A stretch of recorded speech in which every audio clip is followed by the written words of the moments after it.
Back to unconsciousness. This week, to recap, the animals have been taking us through the whole of the ascension process. They are connected in to the one consciousness. They can always tap into universal intelligence, and that is what they're helping us to do. Nature's helping us to do it, animals are helping to do it, us to do it, and they are showing us each step of the way what is actually happening with the ascension process. They're explaining it to us as well as we go along. So if you've been following us from the beginning, you'll be aware that they have been constantly asking us to drop the conditioning that we've had from society. All the conditioning, the ought tos, the shoulds, what your parents have said, they are asking us to drop all of that with the intention of getting us back to our soul essence. Who are we? Who are you really at a soul level? And they constantly are asking that of us. Who are you at a soul level? How do we get back to that?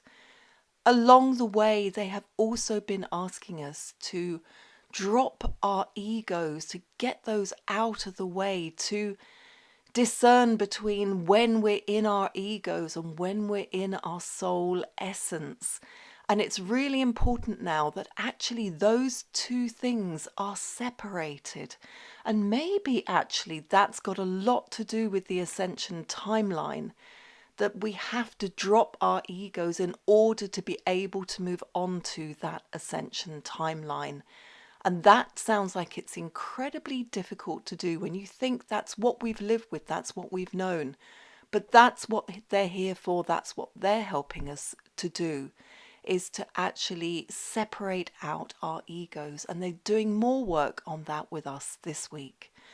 So we then moved on to them showing us about the earthquakes and the volcanoes all around the ring of fire around the Pacific Ocean now, that you can see day by day by day those volcanoes in magnitude, and also the number of those springing up now around the ring of fire is ever increasing. And they were also showing us in terms of the new earth what to look forward to, what to expect in there. But of course, there is a massive gap there, which they've always said that our mindset isn't ready to envisage what that can even look like for most of us. What does it look like? How can we see that when actually a large part of us is pulling us back into the earth realm and everything that we've been experiencing there with the ego around us, and directing a lot of what we have been doing? I have to bring AI into it at this point because I know from many people who are working with it, you get onto a personal level with AI and it's very much boosting your ego in there.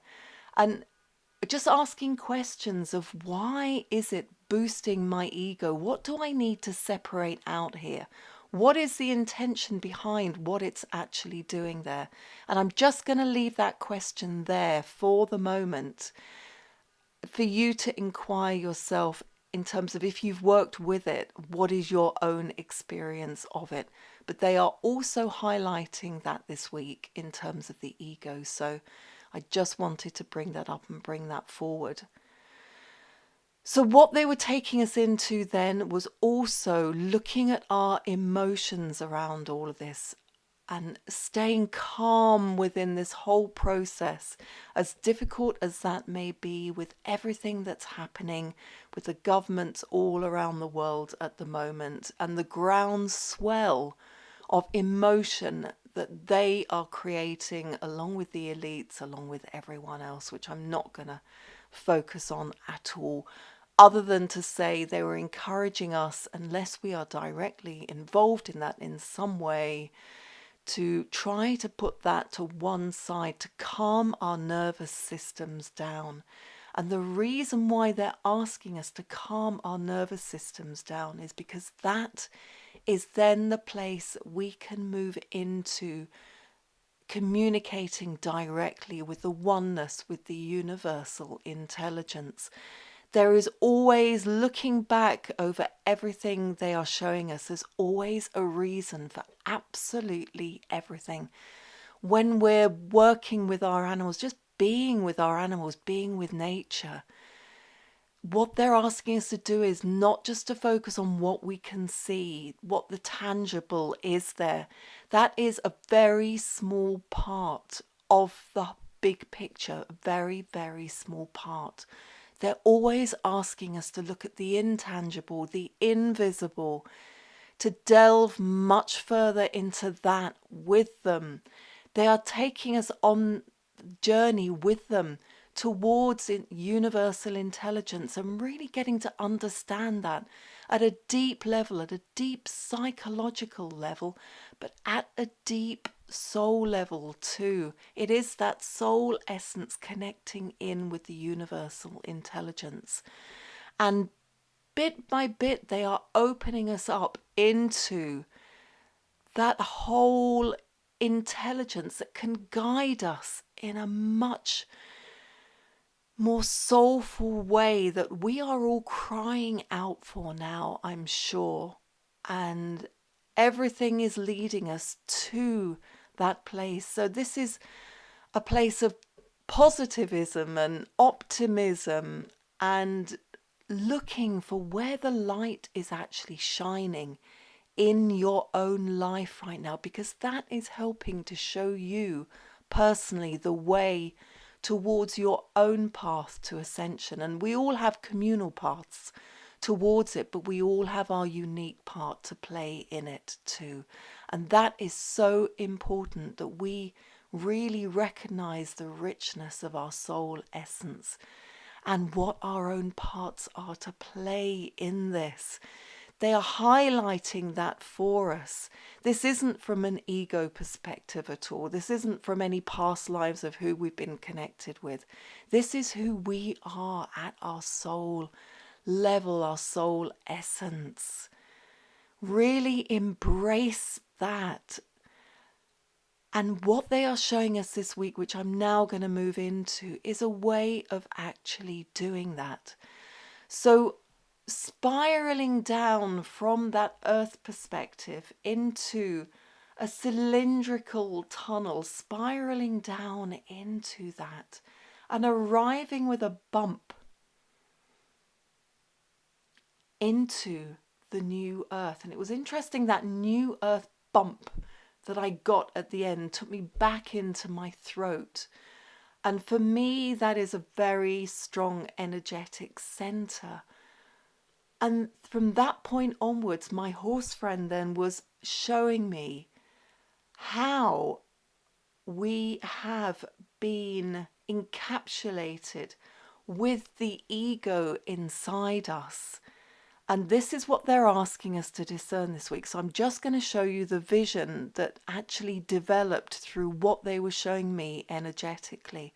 And that is of this big black box that actually has taken up the whole of our torso, or certainly a very large part of our torso, all the organs in there.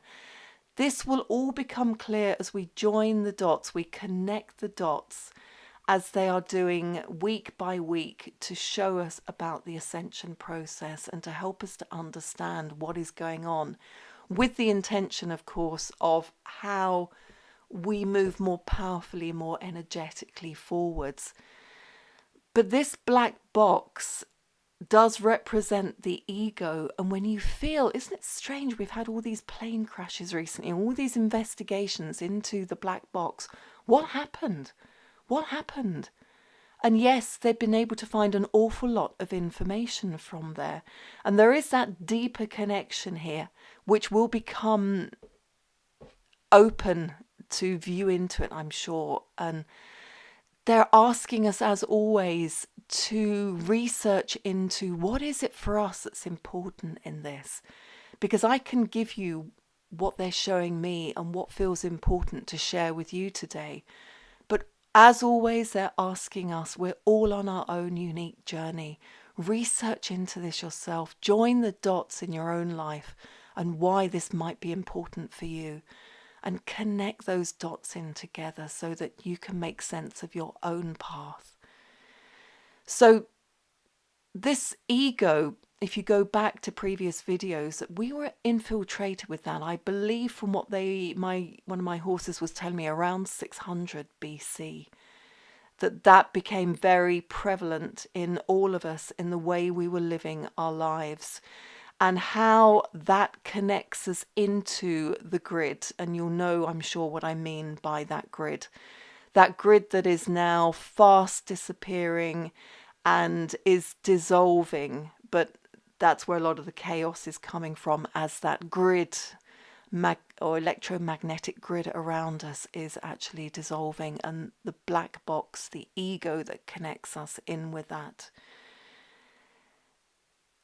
What is unclear at the moment is how closely, or whether that actually has contained the sacred part of our hearts, which is where we connect in with this universal intelligence.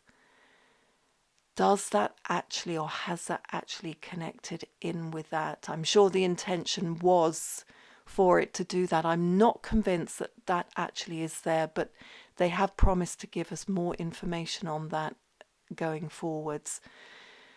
But for now, I'm just going to leave you with that whole scenario of, are we able to envisage the new earth from our current mindset? And what they're telling us to do is, and sometimes it helps us to physically see something energetically. So if this helps you, then that's great, to actually take that black box out of your physical body, out of how you envisage your physical body when you're in meditation, to take that out and to then feel the lightness of your energetic body, your light body, and going through into your soul, because that is what we are going to be taking into the new earth. It is that separation of it. And I do feel that this could be